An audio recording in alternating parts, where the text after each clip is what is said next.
Commençons par essayer de comprendre pourquoi, contrairement à ce qui se produit par exemple en Europe, on n'a pas le sentiment, quand on habite un des territoires qui sont sur cette carte, on n'a pas le sentiment véritablement d'appartenir à un ensemble. Quand on se pose la question comme ce soir, on se dit bien que oui, bon, voilà, si on habite là, on est plus proche des voisins qui sont là que de gens qui habiteraient en Amérique du Nord, ou en Europe, ou en Extrême-Orient. Mais on se le dit parce qu'on voit la carte et puis parce qu'on est amené à le penser ce soir. Mais se dit-on soi-même qu'on est caraïbéen? Ou se perçoit-on comme martiniquais, comme guadeloupéen, comme saint-lucien, comme martiniquais, comme français, comme saint-lucien, comme membre de l'OSCE ou pas? Comment se perçoit-on finalement? Et sur quelle base? Alors on va commencer par s'interroger, je vous le disais, sur les caractères objectifs de l'insularité. Les divisions dans la Caraïbe sont-elles naturelles? Alors, si on regarde les frontières, là j'aime bien cette carte parce qu'on voit les petits tirets rouges, là comme ça sépare bien, il y a des îles. Je n'ai pris bien sûr que le sud de la Caraïbe, parce qu'on se rend compte en plus qu'il y a des différences d'échelle qui font que quand on essaie de percevoir la Guadeloupe, la Martinique, la Dominique ou Saint-Vincent sur une carte de la Caraïbe dans son ensemble, on les voit à peine. C'est un petit problème de démonstration, ça aussi. Comment se sentir appartenir véritablement et de manière forte à un ensemble qu'on perçoit, on voit même en oubliant l'Amérique centrale et l'Amérique latine, qu'est-ce qu'on voit? On voit Cuba, on voit Haïti, et puis là, c'est un peu difficile à voir. Donc comment se sentir fort dans un ensemble où on est petit? Les divisions sont-elles naturelles? Alors si on voit les cartes aujourd'hui, elles ont cette vertu merveilleuse, c'est qu'elles font toujours énormément apparaître les frontières. Donc on a toujours l'impression que les frontières, c'est très naturel. Et là encore, ce ne sont pas des couleurs. Mais sur la plupart des atlas, chaque pays correspond à une couleur. Alors donc là, les pays sont extraordinairement distinctifs les uns des autres. Là, pas vraiment, mais on a ces petites frontières. Alors est-ce que ces petites frontières, elles ont toujours existé? Et est-ce qu'elles ont vocation à exister toujours? Et est-ce que ce ne sont pas des carcans qui figent nos esprits et qui finalement nous empêchent d'avancer? Alors on va commencer par remonter un tout petit peu dans le temps. On va s'interroger sur la manière dont les Amérindiens percevaient le territoire qu'ils habitaient. Alors, pour un Amérindien qui habitait, disons, à Sainte-Lucie, quand il habitait quelque part à Sainte-Lucie, souvent non loin des côtes, même souvent au bord des côtes, quand il devait rentrer dans l'intérieur, où se retrouvait-il? Là. Alors, c'est difficile à transposer véritablement quand on n'est pas dedans, mais il suffit de se promener 2 minutes dans une forêt ou dans une montagne de la Dominique ou de Sainte-Lucie, ou d'autres, ou d'ailleurs de Saint-Vincent, pour s'apercevoir que c'est très difficile d'avancer dans la forêt. Sainte-Lucie, on a l'impression que c'est très peuplé. Ça l'est très peu, 170 000 habitants, mais on a l'impression que c'est très peuplé parce qu'en fait, une fois qu'on sort des routes, et comme il n'y a pas de chemin, contrairement à certains chemins qu'on retrouve en Guadeloupe et en Martinique, comme il n'y a pas de chemin, eh ben, on ne peut pas avancer parce qu'on se trouve confronté à des barrières. Des barrières qui sont de cet ordre-là, des forêts, et la forêt tropicale, c'est très joli dans les publicités, mais en vérité, on ne peut pas y bouger dans la forêt tropicale, en principe, quand elle n'a pas été balisée, quand il n'y a pas de chemin, surtout quand ce sont des forêts secondaires, un petit peu dégradées par des cyclones, par exemple, on ne peut pas y évoluer. Et on se retrouve confronté aussi à ça, des reliefs qui sont considérablement escarpés. Et ça se révèle par la topographie quand on voit les îles. Tout ça pour vous dire qu'un Amérindien, et ça a duré plus d'un millénaire, au moins un millénaire, un Amérindien qui se trouvait dans son île, lui, il ne se percevait pas comme un habitant de cette île. Parce que ce qui se passait ailleurs dans l'île, il ne pouvait pas y avoir accès. Les trajets étaient impossibles. Vous ne pouvez pas bouger d'un côté à l'autre de l'île. Comment vous voulez traverser une île comme ça? C'est juste absolument impossible. Quant à faire de la navigation en cabotage, c'est extrêmement difficile parce qu'il y a évidemment il y a des rochers qui affleurent, il y a tout un tas de dangers qui sont liés à la navigation côtière, donc on ne peut pas vraiment bouger. Alors qu'est-ce qu'il voyait, lui, l'Amérindien? C'était quoi ces réseaux de relations? C'était ça. Là, c'est une vue depuis la Martinique de Sainte-Lucie. Donc, à part beau temps. Mais voilà ce qu'ils voyaient. Et ça, c'est beaucoup moins inaccessible que ce que je vous montrais tout à l'heure. Ça permet très facilement, par beau temps en tout cas, d'aller d'un point à un autre, pour autant qu'on soit doté de bateaux. Alors, tout ça avait des manifestations. On sait très peu de choses des Amérindiens, comme vous le savez, qui ont laissé extrêmement peu de traces historiques, extrêmement peu de traces. Les seules traces qu'on ait, ce sont celles des premiers contacts des Occidentaux qui ont rapporté leur contact avec les Amérindiens juste avant de les détruire complètement. Donc c'est une période de temps extrêmement brève où on a pu voir ce qu'étaient les Amérindiens en vérité. Et comme les Occidentaux qui ont été confrontés à ces Amérindiens étaient des rustres, pour la plupart, illettrés, brutaux, soldats, ils n'avaient pas particulièrement la volonté d'écrire. Mais nous avons néanmoins un ou deux témoignages, et je citerai celui de 1607 de John Nicholl, qui a échoué, son bateau a échoué à Sainte-Lucie, et il y restait toute l'année 1605. Et il a plus ou moins fraternisé avec beaucoup de méfiance de part et d'autre, réciproque, avec les Indiens qui habitaient, les Amérindiens qui habitaient sur l'île. Et qu'est-ce qu'il en a déduit? Que pour un oui ou pour un non, les cousins, les frères amérindiens de Saint-Vincent débarquaient à Sainte-Lucie. Alors lui est en relation avec un chef de Sainte-Lucie qu'il appelle Anthony, je ne sais pas comment s'appelait le chef en question, et il parle de son frère Augramrat qui habite à Saint-Vincent, et pendant tout le récit, c'est-à-dire en gros presque un an, on voit que ce Augramrat vient 5 ou 6 fois, comme ça, que la relation est très suivie, et on n'entend parler d'aucun autre habitant amérindien de Sainte-Lucie ou d'autres régions de Sainte-Lucie. Pas du tout des autres parties de l'île. C'est bien la preuve que finalement, ce qu'on voit comme une frontière naturelle indépassable, la mer, n'apparaissait pas à une époque précédente comme une vraie frontière. En revanche, la terre, elle, en était une. Alors, j'ai été un petit peu long sur tout ça, parce que je pense que ça doit nous inspirer. J'ai repris cette carte qui est une carte de gens qui aujourd'hui souhaitent aussi percevoir la mer comme un lien plutôt que comme une séparation. Ce sont ceux qui organisent pour les gens prospères des croisières à bord de bateaux de plaisance. Et c'est sur un site de plaisance comme ça que j'ai trouvé cette carte. Alors ce sont des miles nautiques, mais en gros il suffit de rajouter un tiers et vous avez la distance en kilomètres, et qui montre que finalement, ben voilà, c'est assez facile, on va pouvoir faire des croisières merveilleuses et on ira très très facilement d'une île à l'autre. Donc ce sont des gens qui estiment qu'en fait il y a une grande facilité de circulation. Alors pourquoi est-ce qu'on ne circule plus finalement? Pourquoi est-ce que ça ne marche plus? Pourquoi est-ce qu'il y a eu une rupture? Alors, je ne vais pas m'engager dans tous les facteurs, mais on sait que les compagnies aériennes, il y en a une qui est en situation de monopole, qui est la LIAT. On a des compagnies françaises, Air Antilles ou Air Caraïbes, qui n'ont que des mandats très partiels. Impossible d'avoir d'autres compagnies. On sait que les prix des avions sont extrêmement élevés et dissuadent les gens de voyager. En même temps, on voit que les avions sont pleins. Donc il y a vraiment une contrainte, une saturation auto-entretenue qui fait que finalement, on peut difficilement voyager. On doit payer cher, c'est difficile, c'est complexe et peu de gens peuvent le faire. Donc la distance devient colossale. Il y a l'économie maritime qui peine à trouver ses marques, elle aussi. Il y a un problème de volume. On n'est plus très habitué au cabotage avec des petites unités qui déplaceraient des marchandises facilement d'un point à un autre. Pourquoi ? Parce qu'il y a aussi des barrières tarifaires et non tarifaires entre les îles qui font que tous ces déplacements de marchandises sont très très difficiles.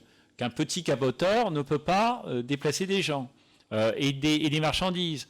Et puis il y a des licences qui permettent de déplacer des gens, mais pas des marchandises ou réciproquement. C'est très compliqué le transport maritime aussi. Pour mémoire, l'Express des îles convoyait un tiers de plus de passagers il y a 10 ans qu'aujourd'hui. Et ce n'est pas la concurrence qui lui a fait perdre des parts de marché, c'est juste que le marché se réduit, ce qui est quand même assez incroyable dans un monde qui est en voie de mondialisation, où normalement les contacts sont de plus en plus rapprochés. Alors, les échanges sont bloqués, je vous le disais, par les barrières tarifaires et non tarifaires. Alors, par exemple, vous avez de très belles collections en Guadeloupe, du CIRAD, le Centre de recherche agronomique pour le développement, qui sont des collections de bananes, d'ananas, qui sont aussi des collections d'igname. Ce sont des collections avec toutes les plantes du monde entier, enfin qui correspondent, qui sont ordonnées. Ça, aujourd'hui, ça a été créé au XIXe siècle, depuis le XVIIIe siècle en fait. Et ça a surtout été très développé au XIXe siècle. Aujourd'hui, on ne peut plus du tout faire ça. Pas possible de faire voyager une plante.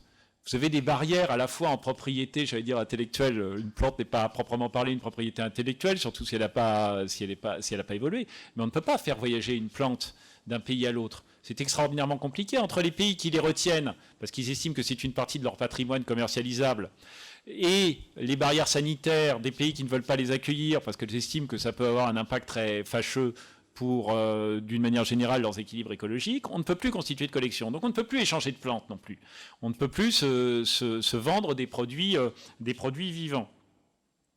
Les réglementations sur la viande. On ne peut pas importer de porc français à Sainte-Lucie parce que depuis 1964, il y a eu une épidémie de je ne sais quoi en France métropolitaine qui fait que depuis, on ne peut plus importer de la viande de porc à Sainte-Lucie. Évidemment, ce n'est pas tout à fait un hasard, il y a aussi des lobbies qui jouent.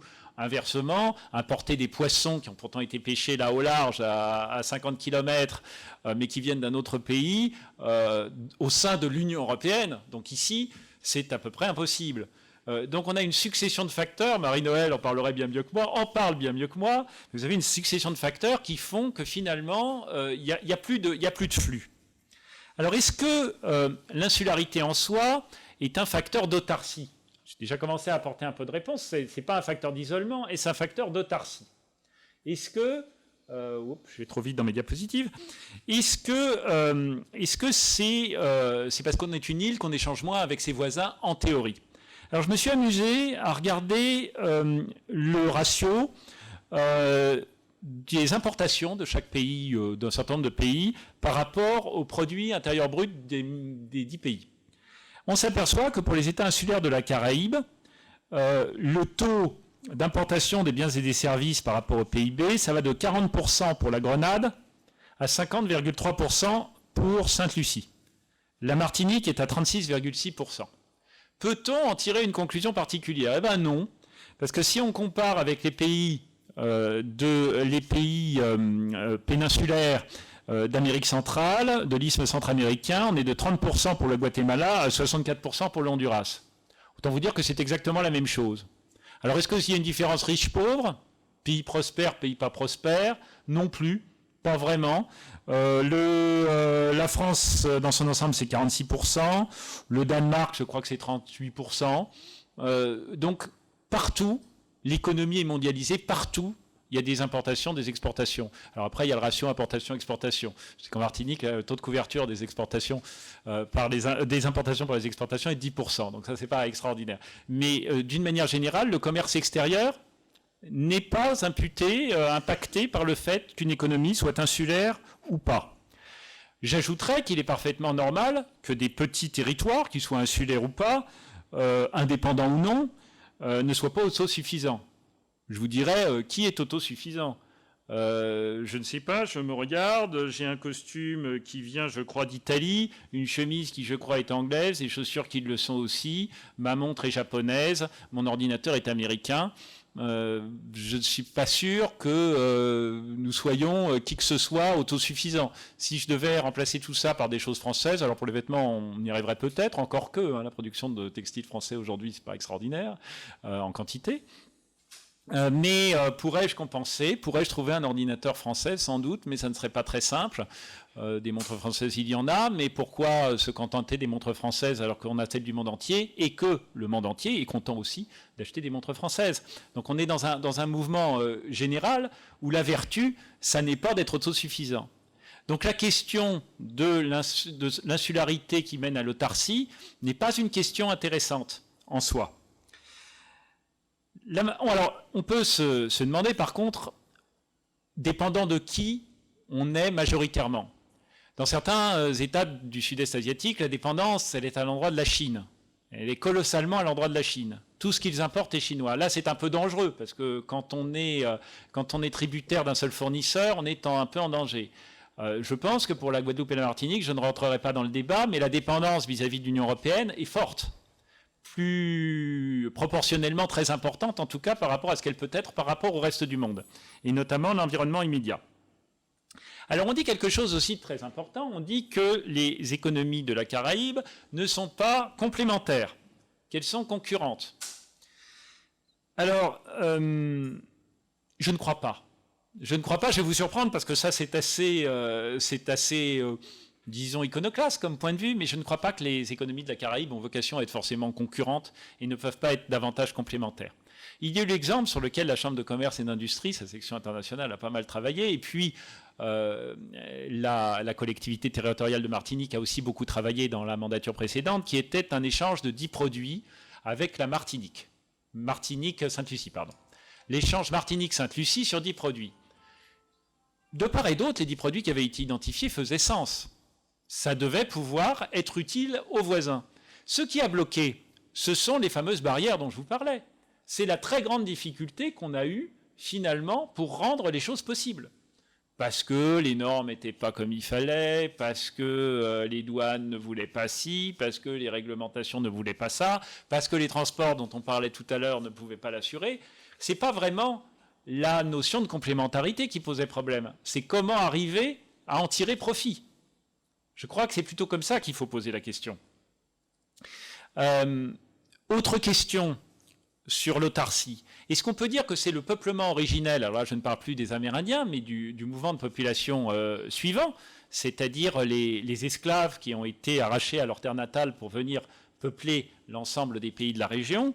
Est-ce que ce qu'ils ont vécu les amène ou ne les amène pas à avoir une relation, et leurs enfants après eux, et leurs descendants après eux, à avoir une relation avec le reste du monde? Alors je vous dirais en format originel, non, parce que l'économie de plantation, elle était agricole, donc centrée sur l'endroit qui produisait, et destinée dans sa production ultime à alimenter des marchés très distants. Donc effectivement, ça ne créait pas le lien. Mais il y a eu des effets induits. Et puis il y a un autre facteur qui a été aussi très inhibant pour la relation entre les îles de la Caraïbe, c'est la colonisation elle-même.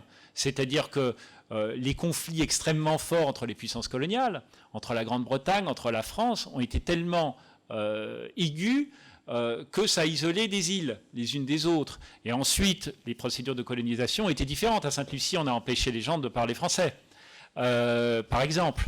Et j'imagine que ça a été le contraire ailleurs. Il y a eu des limitations, et puis des limitations, le droit très différent, que ce soit le droit issu du common law ou le droit latin. Est-ce qu'on a une compatibilité? On va y revenir tout à l'heure. C'est pas complètement exclu, mais historiquement, en tout cas, il y a des barrages qui ont été posés. En même temps, cette expérience particulière a aussi créé des mouvements qui n'existaient pas. Le marronnage, par exemple. Alors le marronnage s'est produit énormément dans les îles elles-mêmes, mais aussi entre les îles. Il y a des schémas de solidarité qui se sont créés à cette époque, des schémas de solidarité qui ont été actifs et qui ont été très forts. Je vais vous donner maintenant un exemple très particulier, qui est l'exemple d'un homme, parce que je trouve que son itinéraire est fabuleux. C'est Jean-Baptiste Bidault. Alors Jean-Baptiste Bidault a vécu à la fin du XVIIIe siècle et au début du XIXe siècle.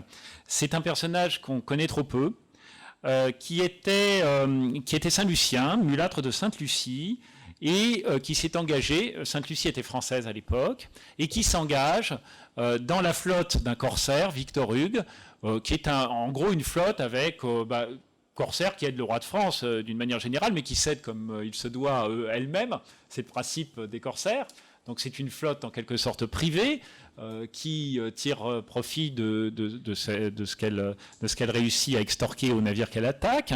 Et donc Jean-Baptiste Bidault est un des commandants d'un des bateaux, il dirige un des bateaux. Et au moment où l'Angleterre prend le contrôle de Sainte-Lucie, Jean-Baptiste Bidault se sauve. Lui était basé en Guadeloupe, donc originaire de Sainte-Lucie, basé en Guadeloupe, revenant régulièrement à Sainte-Lucie, guerre de course partout dans la région, et il fuit au moment où les Anglais envahissent Sainte-Lucie et il se réfugie à Trinidad.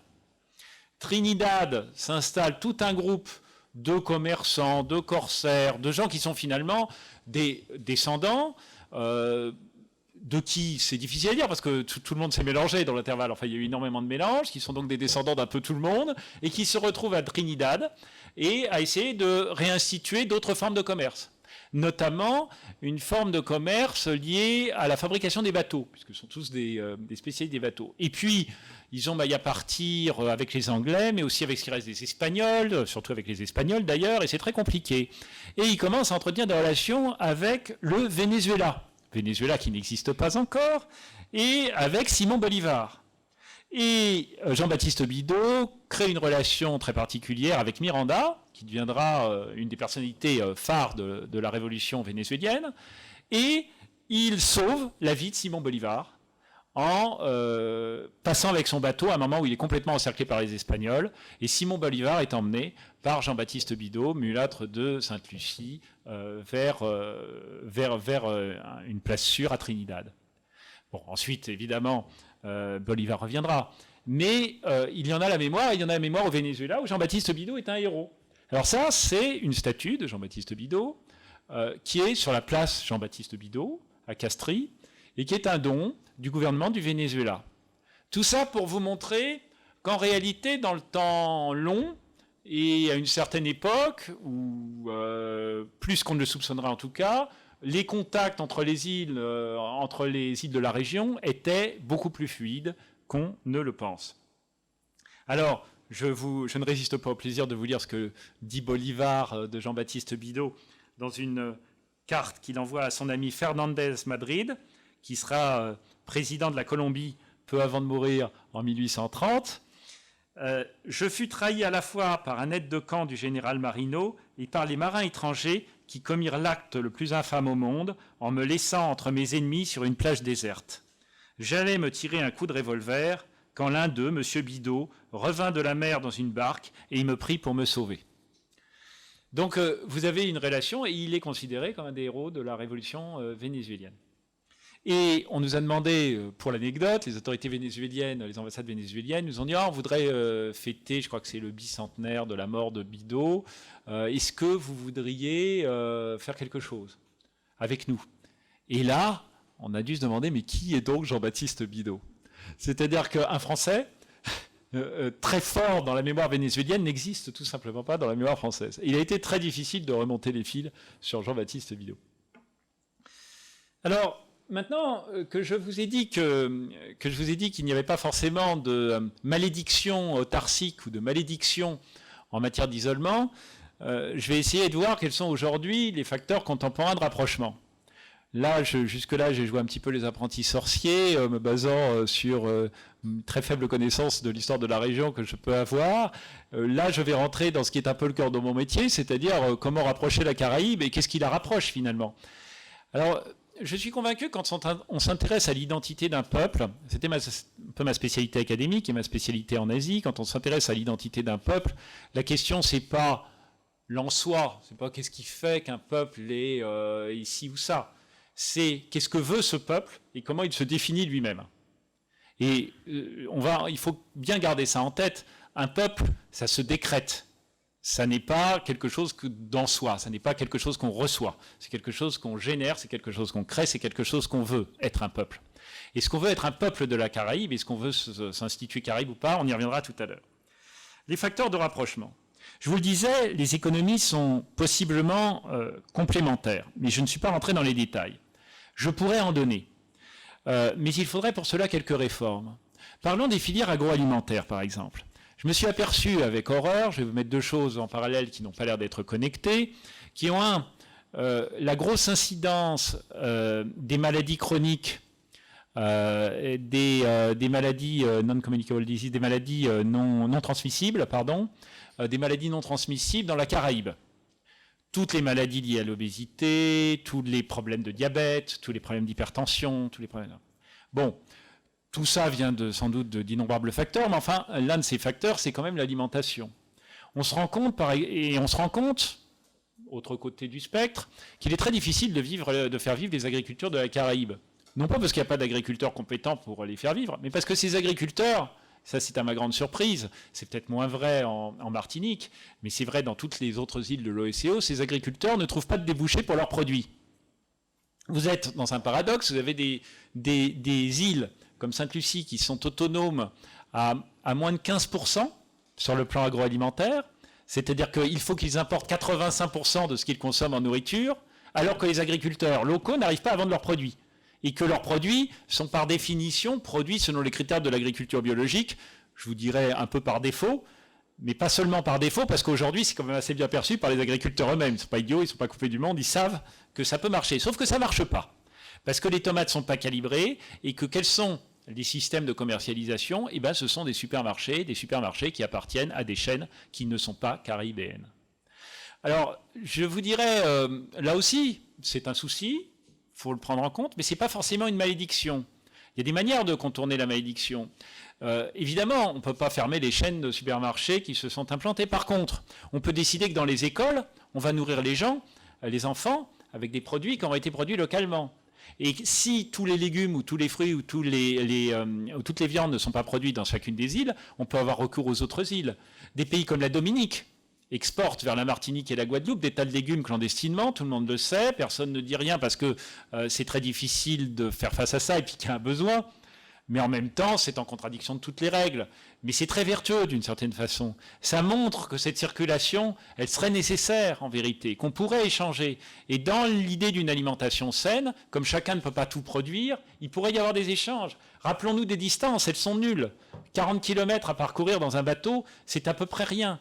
Et c'est sans empreinte énergétique, j'ajoute, puisqu'on est beaucoup dans le réchauffement climatique et dans les problèmes d'ajustement. C'est sans empreinte énergétique, donc c'est vertueux à peu près tous les niveaux. Donc, c'est possible. Postulons que quelque chose de souhaitable est possible. Ça nous aidera peut-être à arriver au bout du chemin. Alors, je vais vous parler donc de ces filières agroalimentaires. Il y a bien sûr la facilitation du commerce. Nous travaillons beaucoup et nous essayons de travailler de plus en plus avec la CCIM et avec d'autres, avec l'OECO, sur lequel l'Organisation des États de la Caraïbe orientale, nous essayons de travailler sur l'allègement des barrières tarifaires ou non tarifaires. Alors ça, c'est très très difficile parce qu'évidemment, elles ne sont pas décidées ici, ces barrières. Donc il faut absolument qu'on arrive à sensibiliser.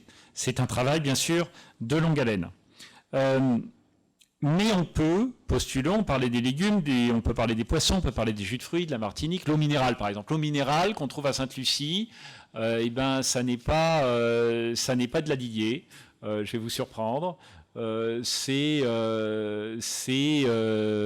américain, c'est même quelquefois métropolitain. Parfois on trouve de la Perrier, des choses comme ça. Enfin bon, on a un vrai problème de circulation là encore. Il y a une autre façon de surmonter les obstacles et de montrer que nos économies sont complémentaires, ce sont les co-investissements. Comment des investisseurs de la Caraïbe peuvent-ils investir ensemble dans une île quelle qu'elle soit?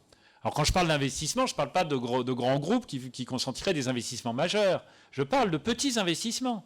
Ça peut être par exemple des agriculteurs ou des pisciculteurs qui décident de travailler sur des exploitations de poissons qui pourront être vendus, ensuite commercialisés conjointement dans plusieurs pays de la zone. Tout co-investissement est bon. L'avantage énorme du co-investissement, c'est qu'on travaille conjointement sur les normes de tous et qu'on arrive donc, possiblement en travaillant ensemble, à ne pas être confronté à des barrières qui sont liées aux échanges. Alors c'est compliqué, mais là aussi c'est vertueux, parce que si on arrive à mettre ça en place, petit à petit, on arrivera progressivement à faire sauter les barrières non tarifaires, parce qu'on s'apercevra que finalement, ce lien il est assez naturel et que ce qui est produit finalement correspond assez et aux besoins et aux normes des uns et des autres, parce que sinon ça n'aurait pas été produit en commun. Chacun apporte à l'autre sa connaissance des normes de son propre pays, et chacun est capable d'exercer un lobbying dans son propre pays. C'est toujours difficile d'exercer un lobbying dans le pays de l'autre en lui disant apportez mes produits. Pas beaucoup de sensibilité à l'accueil.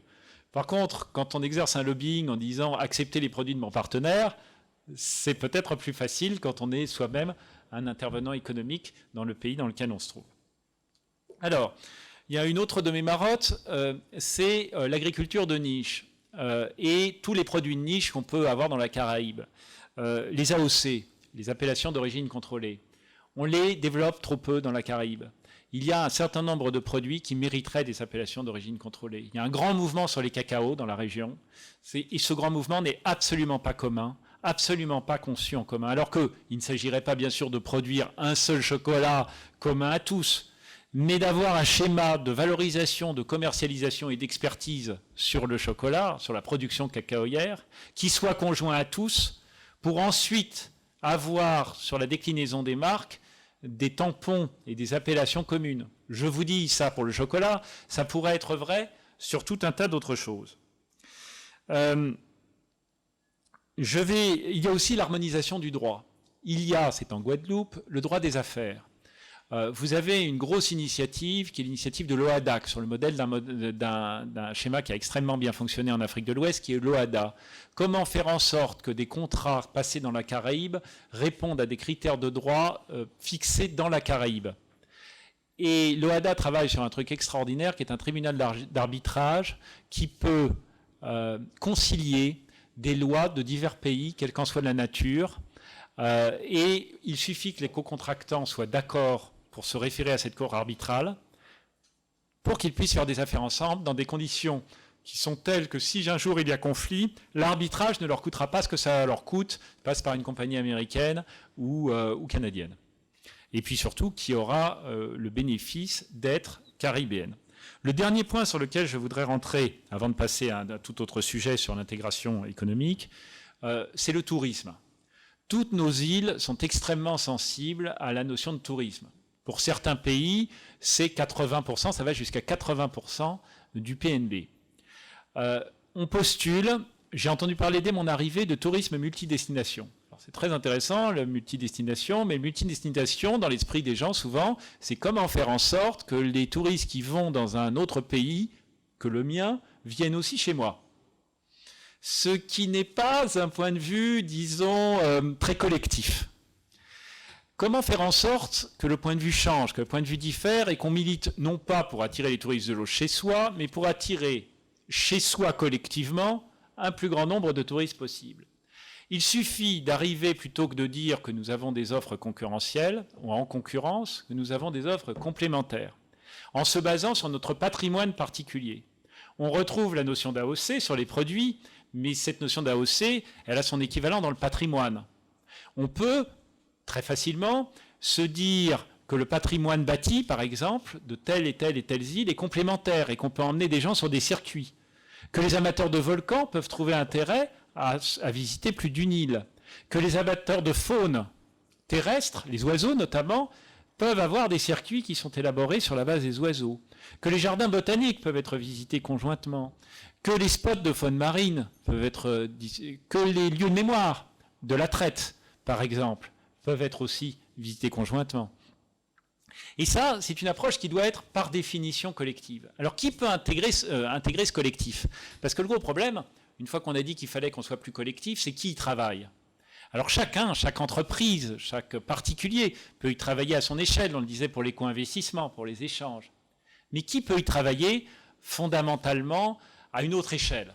Eh bien, nous allons parler maintenant des organisations régionales.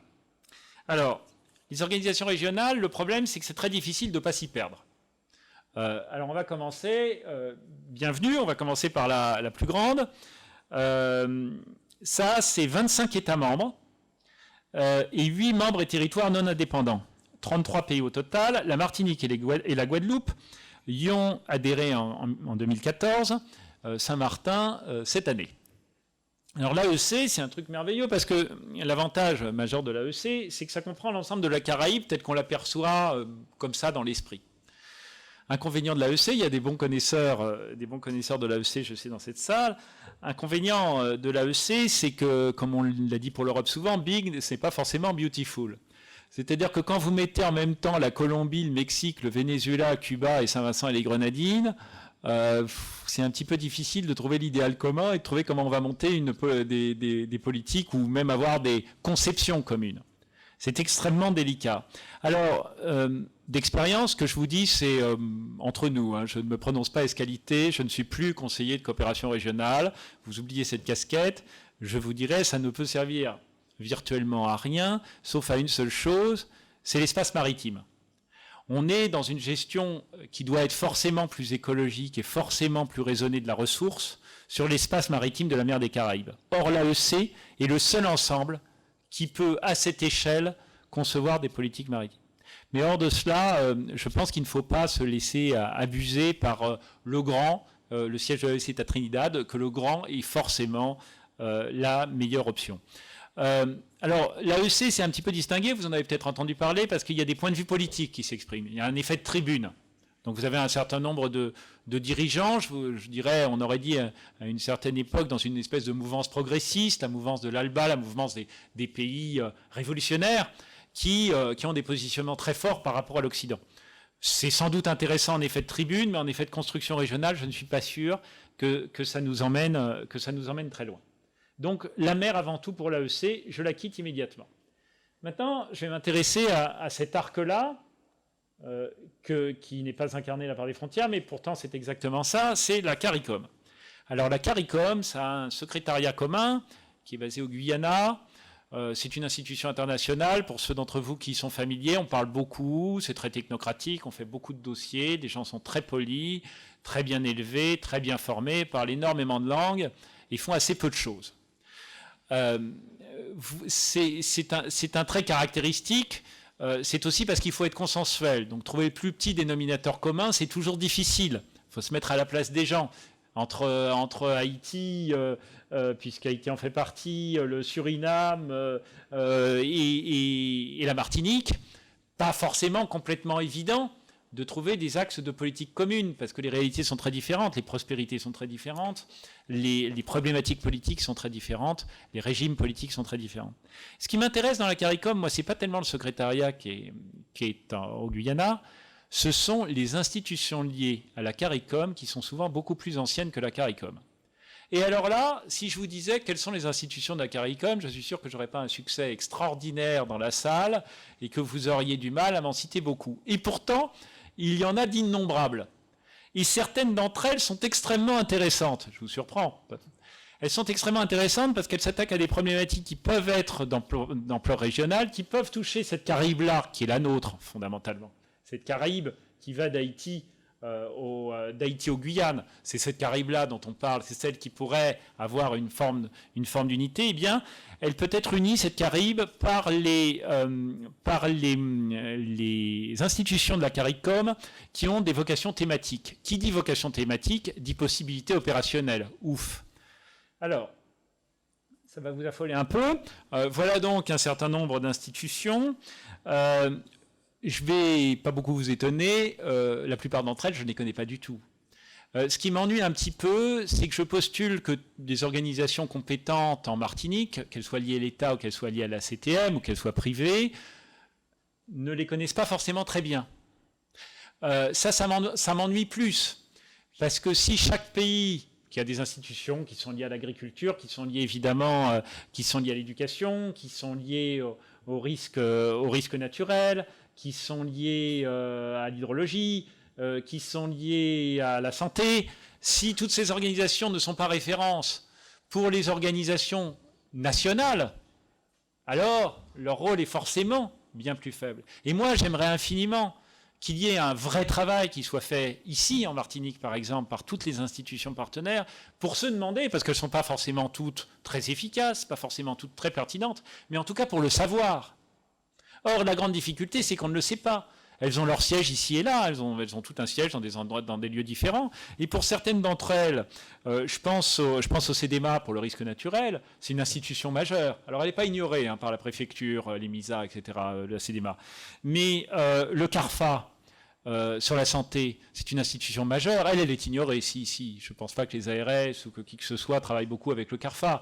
Il y a des gens qui le savent, mais travailler avec le CARFA, je voyais encore le directeur général du CARFA, la Martinique n'en est pas membre, parce qu'on peut être membre de toutes ces institutions. On peut ne pas être membre du secrétariat de la CARICOM, mais être membre d'une de ces institutions. Rien ne l'interdit. Évidemment, il faut sortir un petit peu d'argent, mais ce n'est pas forcément extrêmement coûteux, et c'est faire partie d'une dynamique collective. Le CARDI, je sais que le CIRA, par exemple, je ne sais pas quels sont les liens entre les services agricoles régionaux et le CARDI. Mais le CARDI, c'est une institution d'innovation agricole majeure, très importante, dont il ne faut pas faire abstraction. Et encore une fois, moi je m'arrête à ce que moi je connais après un an d'exercice.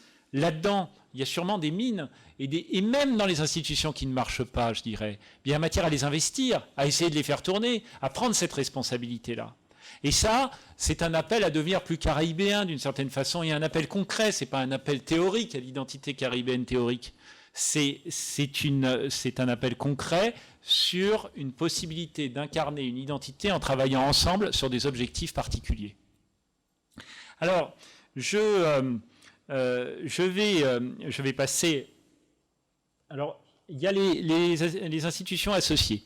Alors, les institutions associées, je les mentionne quand même, je ne parlerai pas des dernières, mais les institutions associées, il y a comme la Caribbean, la CDB, la Caribbean Development Bank, BDC en français, qui est une institution importante, majeure, surtout pour la plupart des États de la région qui sont en plan de redressement structurel du FMI, et qui donc n'ont pas la possibilité d'emprunter. Donc la CDB est une possibilité pour des États tiers, ou des institutions tiers, de prêter aux États de la Caraïbe, alors qu'elles n'ont pas le droit de leur prêter en direct. Donc la CDB, c'est extrêmement important, par exemple. Et c'est un facteur de financement pour les entreprises possible. Et il y a des lignes de crédit qui sont ouvertes en fonction de priorité. Si vous travaillez dans les énergies renouvelables, c'est une possibilité. Si vous travaillez dans chaque registre, il y a des fonds CDB, des lignes CDB ouvertes. Sachez que la CDB, sa grande difficulté, c'est le décaissement. C'est-à-dire qu'ils ont des lignes de crédit, ils n'arrivent pas à les utiliser. C'est intéressant à savoir. Je vous dis comme ça. Alors, c'est pas complètement neutre. Hein. Il y a des raisons à ça. C'est que les procédures sont complexes. Enfin, mais je vous laisserai volontiers les explorer. Je vous conseillerais quand même, si vous avez des projets à financer, de vous intéresser à ce type de structure. Et puis, il y a l'université de West Indies, of the West Indies, à laquelle on pense très peu, qui a peu de relations finalement avec l'université des Antilles, peu de relations d'une manière générale, alors que c'est un monstre. C'est une université colossale. C'est 800 doctorants. L'université de West Indies, c'est 800 doctorants. C'est 3 campus majeurs. Trinidad, la Barbade, la Jamaïque. Ce sont des campus distant learning dans toutes les îles de la région. C'est une contribution de chaque État de la région. C'est une véritable organisation régionale qui existe depuis toujours. Il n'y a pas une réunion intergouvernementale, qu'elle soit à l'AEC, à la CARICOM ou à l'OECS, où il n'y a pas un représentant de l'OUI qui est considéré comme la voix de l'académie et la voix du savoir. Ça n'arrive pas en Europe. On ne fait pas venir quelqu'un de l'université des Antilles quand on se rencontre entre chefs d'État. Hein. Mais on le fait avec l'OUI. N'oublions pas l'OUI, c'est important. Et pensons-y dans une dynamique avec l'université des Antilles. Pensons-y en soi. C'est l'institution de formation de la Caraïbe. D'ailleurs, il y a d'anciennes diplômées de l'OUI ici. Je le sais. Alors l'OSCO. Alors l'OSCO, c'est mon petit truc à moi, parce que, et c'est le petit truc de la Martinique, il faut bien le dire aussi, parce que je suis basé à Sainte-Lucie, donc près du siège de l'OSCO. Je dis mon petit truc à moi avec énormément d'affection, parce qu'avec l'Union européenne, c'est sans doute la structure d'intégration régionale dans le monde qui est la plus aboutie. Et ça, personne ne le sait, parce qu'évidemment, c'est à une échelle, qui est l'échelle de l'OSCO. Mais quel groupe d'États ont dans le monde une banque centrale unique, une monnaie unique, une quasi-liberté des échanges, une quasi-liberté de déplacement des personnes, une facilité d'achat des médicaments communes. Enfin, vous avez une série finalement de choses qui sont faites à l'OSCO en intégration, qui n'ont pas d'autre équivalent que l'Union européenne, et encore dans certains cas c'est plus fort que l'Union européenne. Qui le sait? La Martinique est membre de l'OSCO depuis maintenant près de 2 ans. Les instruments de ratification, c'est maintenant le processus est totalement achevé. Il y a quelques mois, les instruments de ratification ont été remis officiellement à l'OSCO. La Martinique peut tout faire, parce que la Martinique est naturellement un territoire associé à l'OSCO, n'est pas un État, donc pas un pays de plein exercice, sauf que le statut d'État associé ou de territoire associé autorise tout à l'OSCO. Il n'y a pas de limite, il n'y a pas de contrainte. Donc si, je le dis régulièrement à la CTM, mais si la CTM veut, par exemple, s'investir dans participer à des rencontres entre les ministres de la Santé, elle peut, naturellement. Elle est fondée à cela en tant que CTM, membre de l'OSCO. Alors bien sûr, elle n'a pas, à titre légal, en France, la possibilité, en théorie, de gérer la santé. Mais c'est à elle d'emmener les institutions qui le peuvent autour des objectifs qui vont être définis par l'OSCO et donc par elle. Donc là, vous avez un nouveau jeu politique qui s'est établi et dont je ne suis pas certain que la population martiniquaise et bientôt guadeloupéenne, puisque pousse, se saisissent complètement. J'ai l'impression je ne dis pas qu'on passe à côté, parce que c'est en cours, on a tout le temps, enfin on a tout le temps sans complètement l'avoir, parce que l'OSCO ne nous attend pas, elle avance, et puis elle attend beaucoup. La Martinique est le pays le plus peuplé de l'OSCO, l'État le plus peuplé de l'OSCO.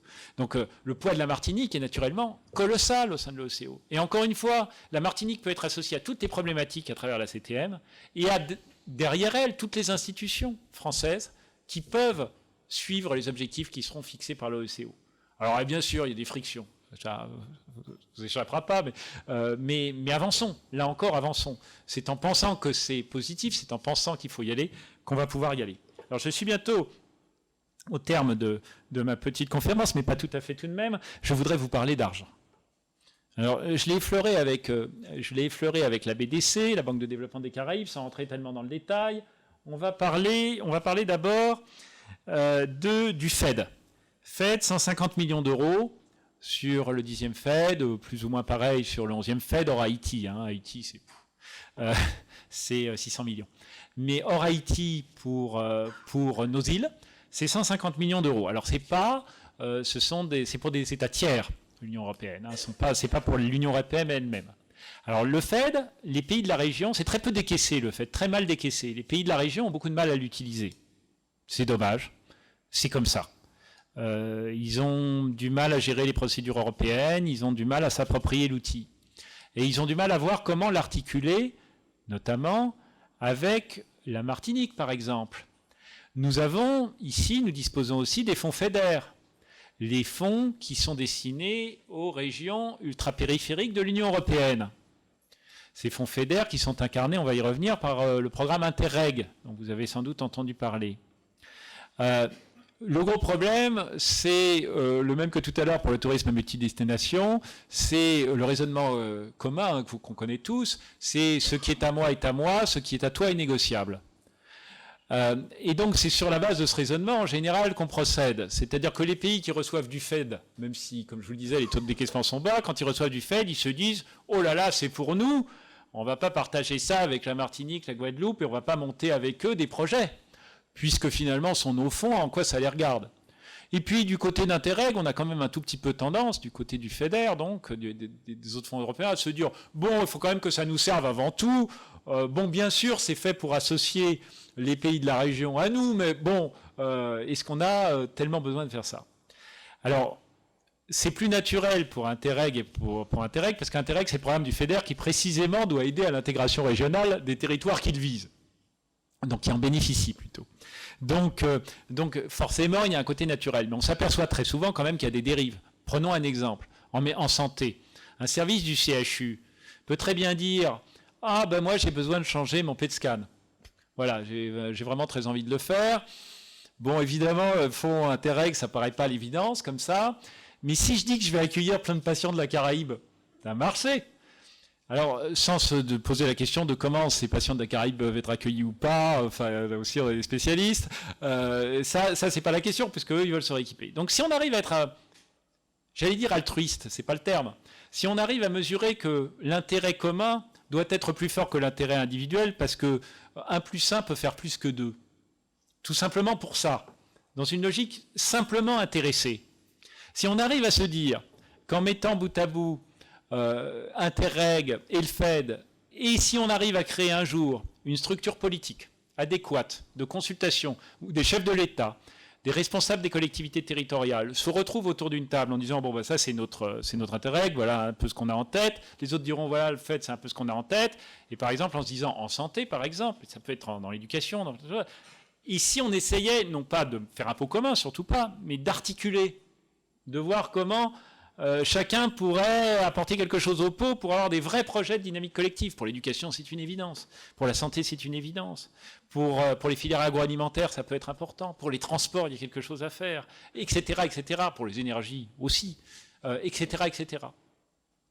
Donc, Interreg, ça tombe bien. Le Interreg 5 vient d'être lancé.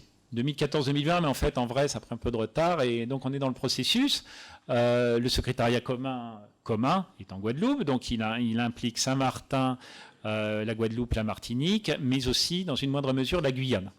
Et on a cette possibilité de monter des programmes dans le cadre d'Interreg. Comme je vous le disais, la finalité première, la philosophie d'Interreg, c'est comment intégrer davantage nos territoires à l'ensemble Caraïbe. Donc on est dans ce projet Caraïbe, dans ce formidable projet Caraïbe qui me semble devoir se constituer, devoir évoluer.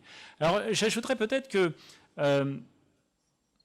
pour décider cet avenir commun, pour se décider ensemble, on doit faire face à une forme d'adversité.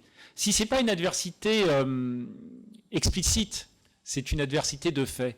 C'est-à-dire que vous avez d'autres ensembles politiques qui avancent, qui se structurent. Vous avez d'autres mouvements économiques qui n'apprécient pas beaucoup les lignes de force régionales, qui postulent que la mondialisation, elle doit passer par les acteurs économiques, point, que les acteurs étatiques ne doivent pas jouer, que les composantes régionales, on doit les oublier.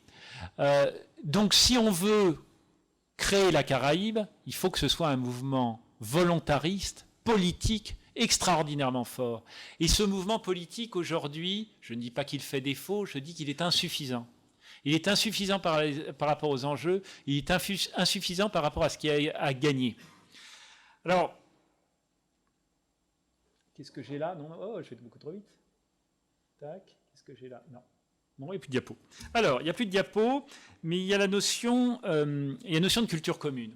Alors, cette notion de culture commune, elle n'est peut-être pas suffisamment instituée et mise en valeur. Parce qu'il y a aussi un travail de marketing à faire, un travail de visualisation. Alors, il y a les échanges de jeunes, tout ça. Alors, tout ça, c'est bien, les échanges de jeunes, mais ça a un coût.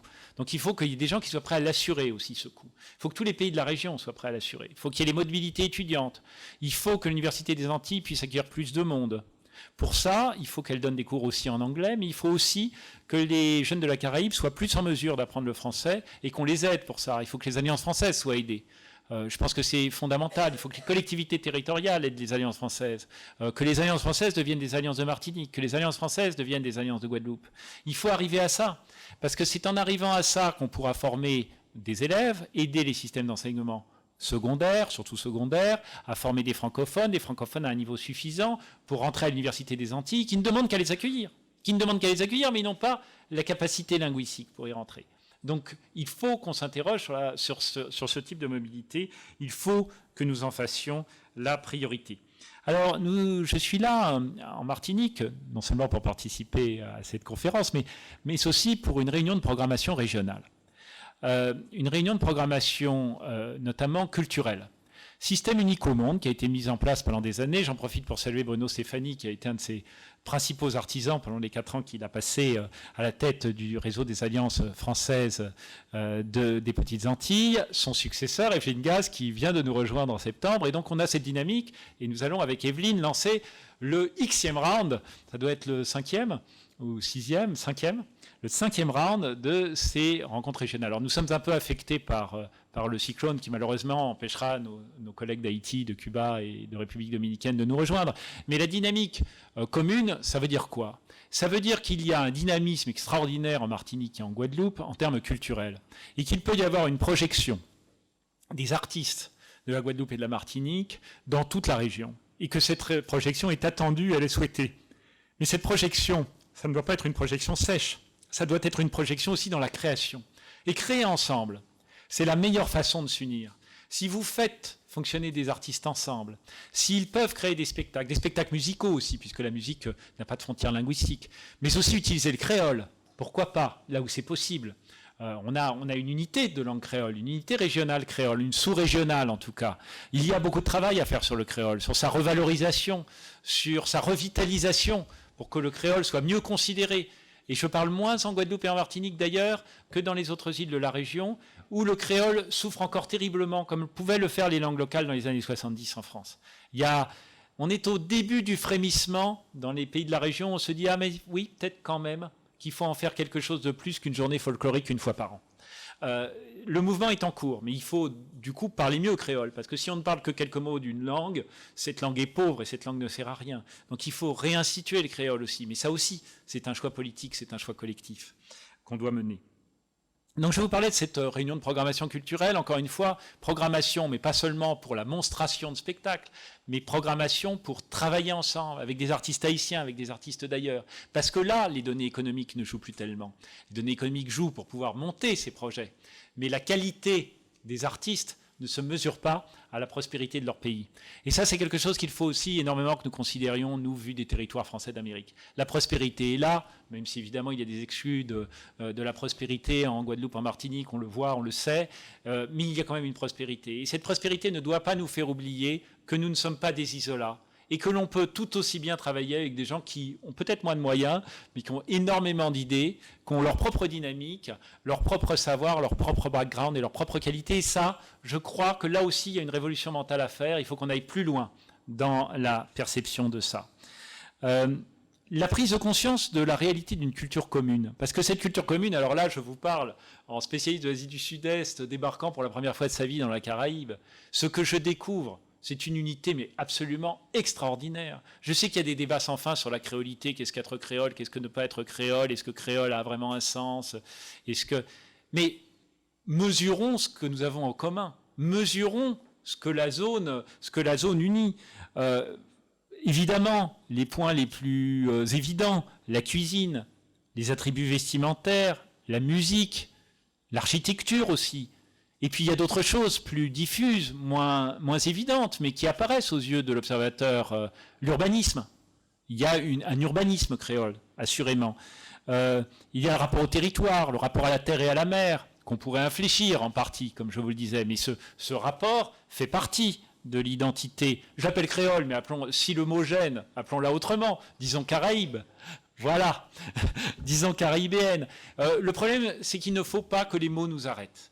Il ne faut pas que les mots nous arrêtent dans la notion de dynamique collective. Je ne suis pas, moi, fondé, compétent, ou je ne me sens pas du tout la possibilité de jouer sur ces termes de vocabulaire, parce qu'il y a une histoire dans ces débats.